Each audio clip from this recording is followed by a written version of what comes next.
I think it's exciting. In a scary kind of way, don't you? Oh, honestly, Patty, this filthy old depot. Don't do that, girl. It ain't the right thing to do. Well, Mr. Jackson, no. They're only Nazis, and this town don't wave no nice hello to no Nazis. Especially you. Jewish people like you especially don't wave no nice hello. The summer that Patricia Burgeon turned 12 was no ordinary summer. With all of her friends away at a Christian camp, Patty, the only Jewish girl in town, was left behind to make the most of the long 3 months.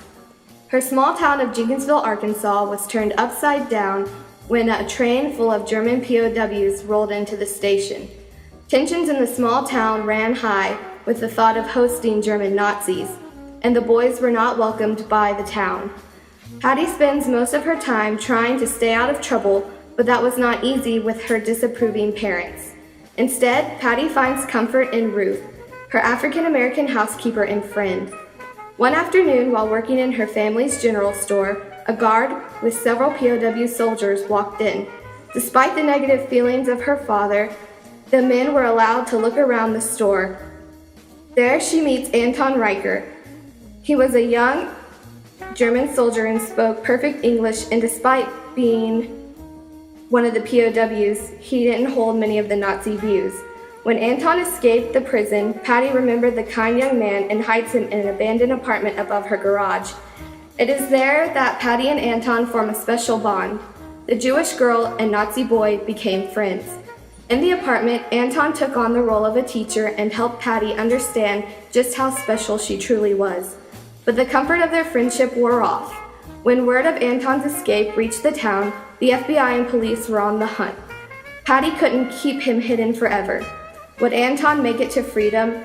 Would someone find out that Patty harbored the prisoner? And would this unlikely pair risk everything to help one another? Prisoner of war camps were prevalent across America during World War II. Summer of My German Soldier takes place in Arkansas, one of the many hotspots for POW camps in America. When German soldiers were caught in Germany, they were brought back to the United States and placed in a POW camp. In Summer of My German Soldier, Anton is captured and brought back to Jenkinsville, Arkansas. He is introduced to Patty on a supervised trip to Patty's father's business. World War II had a great impact on daily life in America. Many jobs lost to the war effort on agriculture and industries were filled by POWs like Anton.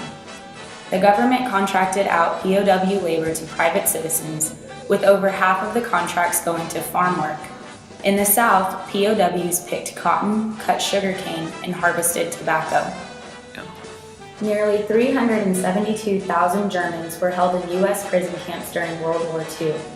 Conditions in the POW camps were relatively pleasant, allowing the prisoners to cook for themselves and spend limited amounts of money at their own discretion.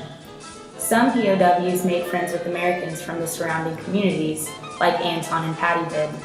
However, there was great tension surrounding such relationships and frequent panics about escapes. There were 2,803 escapes during the war, and 56 prisoners were shot while attempting to escape. 34 of them died, as Anton did.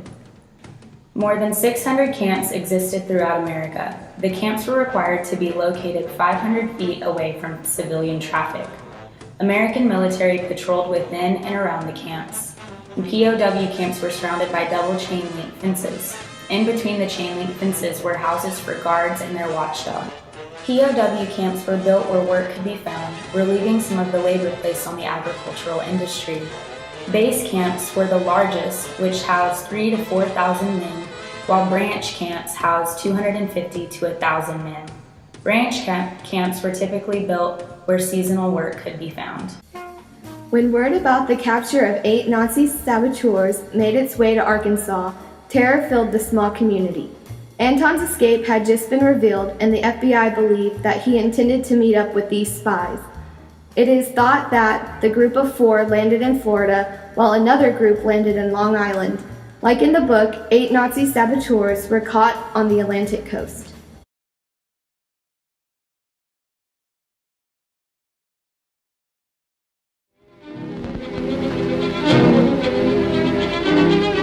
The 8 German spies who landed secretly in America from U-boats are brought to trial at Washington before a military court. The actual proceedings are secret, and these are the only pictures allowed to be taken. In accordance with military custom, the court appointed counsel for the saboteurs, military officers as defense advocates, so these men will get a fair trial. The Attorney General has a photograph identified by one of the G-men who rounded up the spies. And here, with a last glance at the prisoners, I'm afraid we must leave them, as further pictures or detailed reporting of the trial are not allowed. On May 23rd, two groups of men were given assignments to invade the American soil and destroy specific targets. Some of these targets included the hydroelectric plant at Niagara Falls, factories associated with the Alumni Company of America, and parts of the Pennsylvania Railroad.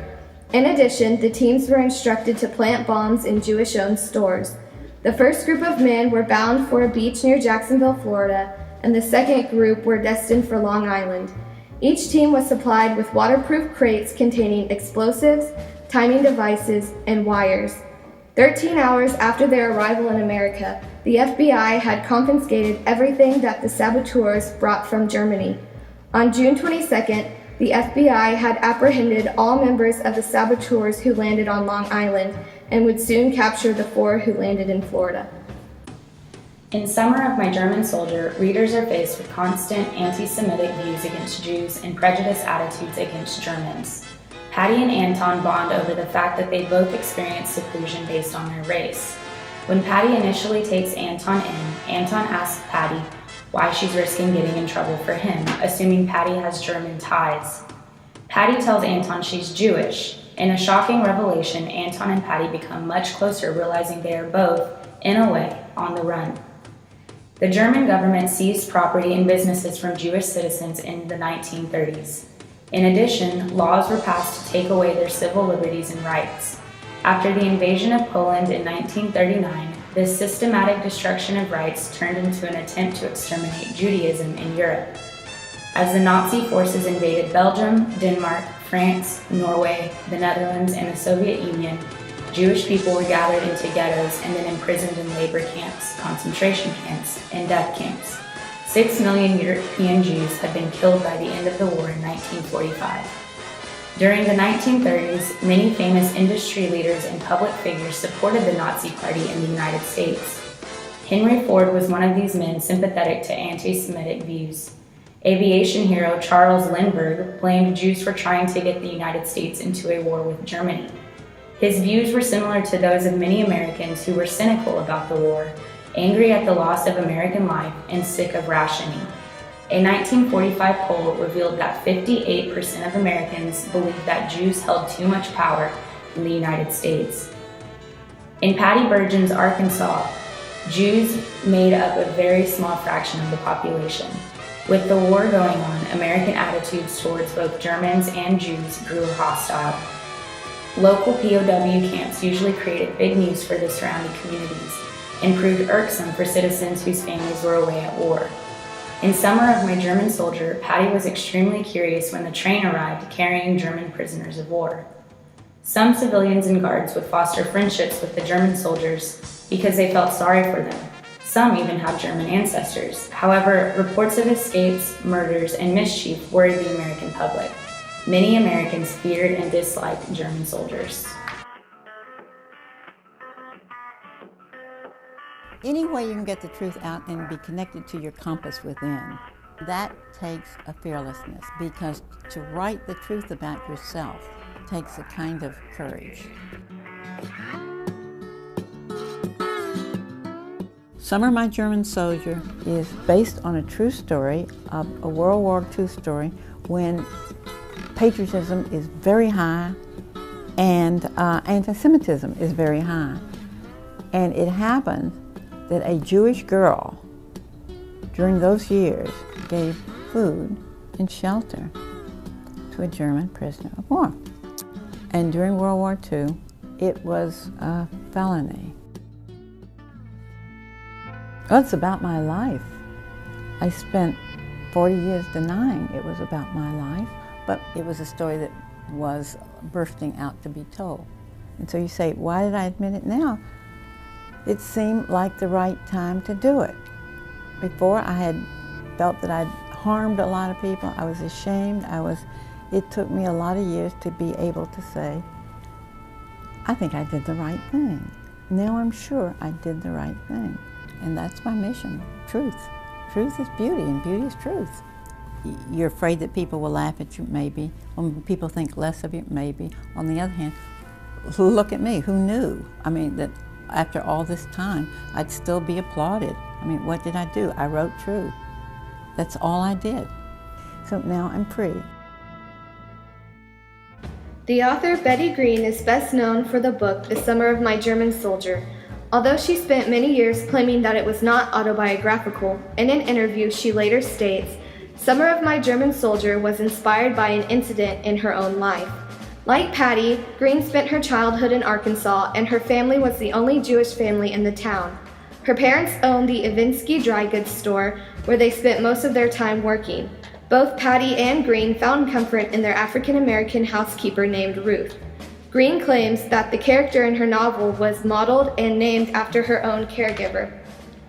Throughout the novel, Patty shows interest in becoming a journalist and even publishes a story in a newspaper. At the age of 9, Green also publishes a story in the Commercial Appeal, an Arkansas newspaper, and goes on to have a short career as a journalist. After helping Anton, the escaped German soldier, Patty and her family were labeled as Nazi Jews and treated with contempt. Although it is unclear if Green herself helped a German soldier, it is clear that her family faced discrimination on a daily basis. Many aspects of Betty Green's life are displayed through her story, and she finally has the courage to say, Summer of My German Soldier is in fact based on aspects of her life.